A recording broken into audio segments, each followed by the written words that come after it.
Goeiedag en welkom by Woordspieël. Het is 'n nuwe dag en het is weer 'n tyd om in die woord in te kyk en om onsself in Jesus Christus te sien soos in 'n spieël, toe te laat dat die Heilige Gees ons transformeer vandag. Vandag daag Jesus ons uit rondom ons geloof en die gedeelte wat ek lees is Matteus 17 vers 19 tot 20. Dit sê die volgende: Agterna het die disippels vir Jesus privaat gevra: "Waarom kon ons nie die duiwel uitdryf nie? Julle geloof was nie sterk genoeg nie, groot genoeg nie," was Jesus se antwoord. "Dit verseker ek julle, as julle geloof selfs so klein soos 'n mosterdsaadjie was." En dan gaan hy aan. So, dit lyk vir my asof hier 'n teenstelling in hierdie gedeelte is. Die disippels kon nie die demoon uitdryf nie. En Jesus sê vir hulle, dis omdat hulle geloof nie sterk of groot genoeg was nie.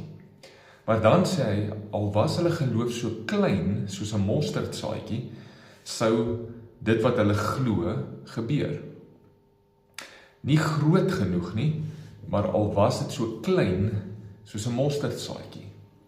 Dit beteken vir my dat either of hulle het nie geloof gehad nie, glad nie, of hulle geloof was nie in Jesus geplaas nie, maar in hulle self, of in hulle vermoë om te glo, of in hulle vermoë om hierdie saak op te los. En daarom spreek Jesus hulle aan in hierdie verhaal. Wat ek hieruit vat is dat as ek opregte geloof het, sal my saak effektief wees.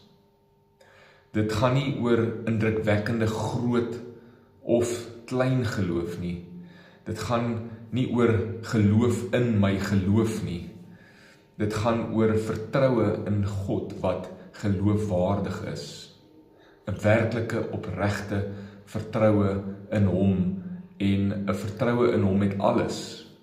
Dat daar nie 'n plan B is, dat daar nie 'n ander ietsie is wat ek gaan probeer as hierdie nie werk nie. Dit gaan oor 'n sit al my eiers in die een mandjie. Glo ek regtig as ek bid? Glo ek regtig as ek praat? Of worry ek terwyl ek bid? Probeer ek in my eie krag planne maak terwyl ek sê ek vertrou? Om te worry is ook geloof, maar dit is nie geloof in God nie. Dit is geloof dat die slegte gaan gebeur. Beide is gebaseer op dit wat ek nie kan sien nie. Maar die een is gebaseer in God, die ander ene is gebaseer in dit wat ek sien dalk, of dit wat ek voor bang is. So mag jou en my geloof daarom net ten minste die grootte van 'n mosterdsaadjie bereik. Kom ons bid saam. Here Jesus, help my in my ongeloof. Help my om suiwer opregte geloof te hê. Dan gaan dit nie oor groot of klein nie. As ek glo, moet ek glo. Here, ek glo U is goed. Ek glo U is in beheer. Ek glo U is groter as hierdie lewe. Ek glo U sorg vir my. Ek glo ek en my gesin se lewe is in U hande. Ek glo U wil sal geskied. Ek glo. Amen. Mag jy 'n wonderlike dag hê, deel hierdie met iemand, subscribe op die YouTube kanaal, los 'n comment as jy wil, en kom ons sien mekaar weer volgende keer.